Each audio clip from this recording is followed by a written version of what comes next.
नमस्कार, आप सत्याग्रह देख रहे हैं और मैं हूं हेमंत भट्ट। इस समय तीर्थराज प्रयाग में महाकुंभ चल रहा है और देश के कोने कोने से लोग श्रद्धा की डुबकी लगाने के लिए मां गंगा के सानिध्य तक पहुंच रहे हैं। जितना भी हम आपको बताएं महाकुंभ के बारे में बहुत कम है, क्योंकि वेद पुराणों ने नेति नेति कह करके महाकुंभ की महिमा को गाया है और जितने भी वेद पुराण और शास्त्र हैं वो अपने अपने तरीके से महाकुंभ की महिमा को बताते हैं। तो आप जुड़े रहें इस विशेष कार्यक्रम में और देखिए सत्याग्रह की विशेष रिपोर्ट दिव्य महाकुंभ 2025 पे। बहुत बहुत धन्यवाद आप सभी का।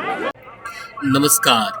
तीर्थराज प्रयाग को धर्म, अर्थ, काम और मोक्ष का प्रदाता कहा जाता है। प्रयागराज में कुंभ मेला 2025 की ये ताज़ा तस्वीरें हम आपको दिखा रहे हैं कि किस प्रकार का देश के कोने कोने से आया हुआ जनसैलाब मां गंगा के सानिध्य में डुबकी लगा रहा है। हम आपको बता दें कि 144 वर्षों के बाद लगने वाला यह महाकुंभ विशेष तौर पे पूरे संसार का कौतूहल का केंद्र बना हुआ है और पूरे विश्व से वसुधैव कुटुंबकम की भावना को प्रदर्शित करते हुए यह महाकुंभ 2025 में आप देख सकते हैं कि इस समय अमित शाह जी आए हुए हैं और किस प्रकार से जो भीड़ है वो नियंत्रित करने के लिए जो प्रशासन है वो पूरी मुस्तैदी से काम कर रहा है और योगी आदित्यनाथ भी बार बार सर्वे कर रहे हैं और जायजा ले रहे हैं महाकुंभ के बारे में। सनातन धर्म, संस्कृति और अध्यात्म को समेटे हुए तीर्थराज प्रयाग से मैं हेमंत भट्ट आपको कुंभ से जुड़ी हुई कुछ बातें बताने के लिए आया हूं और प्रयास करूंगा कि आपको जो यहाँ का संदेश है, जो विजुअल है, जो महात्माओं का यज्ञ है, तपस्या है, जो उनका कर्म है, वो आपको विजुअल के माध्यम से दिखाई दे, सुनाई दे।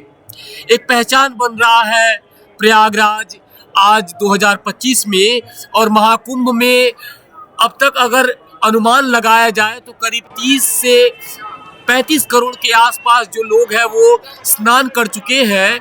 अलग अलग तिथियों में जो स्नान का आकलन है वो जो यहाँ के गणितज्ञ हैं वो कर रहे हैं, लेकिन तीर्थराज प्रयाग में आप देखिए कि किस प्रकार का विजुअल आप देख रहे हैं कि बहुत सारे बच्चे हैं, अलग अलग जो धर्म कुबेर हैं वो आकर के तीर्थराज प्रयाग में तीर्थराज अपना प्रयाग को तीर्थों का राजा मानने के पीछे बहुत सारे प्रमुख कारण हैं, लेकिन पवित्रतम माँ गंगा, यमुना एवं सरस्वती आदि नदियों का जो संगम होना है ये स्वयं में तीर्थराज प्रयाग को और तीर्थों से अलग बनाता है।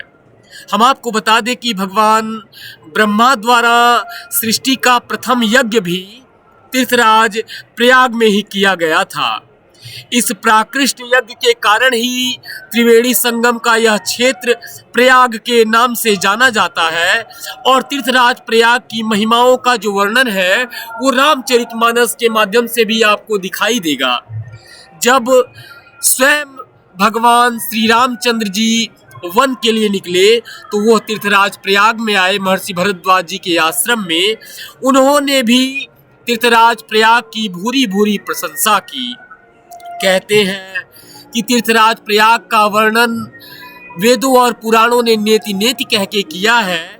सबसे बड़ी बात कि जहाँ की रज के कण कण को स्वयं देवताओं का आशीर्वाद प्राप्त है, जहाँ गंगा, यमुना एवं सरस्वती की पवित्र त्रिवेणी हर किसी के लिए मोक्ष का माध्यम बनती है, उस धरती यानी प्रयाग को देश और दुनिया तीर्थराज के नाम से जानती है। सनातन संस्कृति को विश्व की सबसे प्राचीन जीवंत संस्कृति के रूप में जाना जाता है। इसके प्राचीनतम नगरों में तीर्थराज प्रयागराज का स्थान सर्वोपरि है।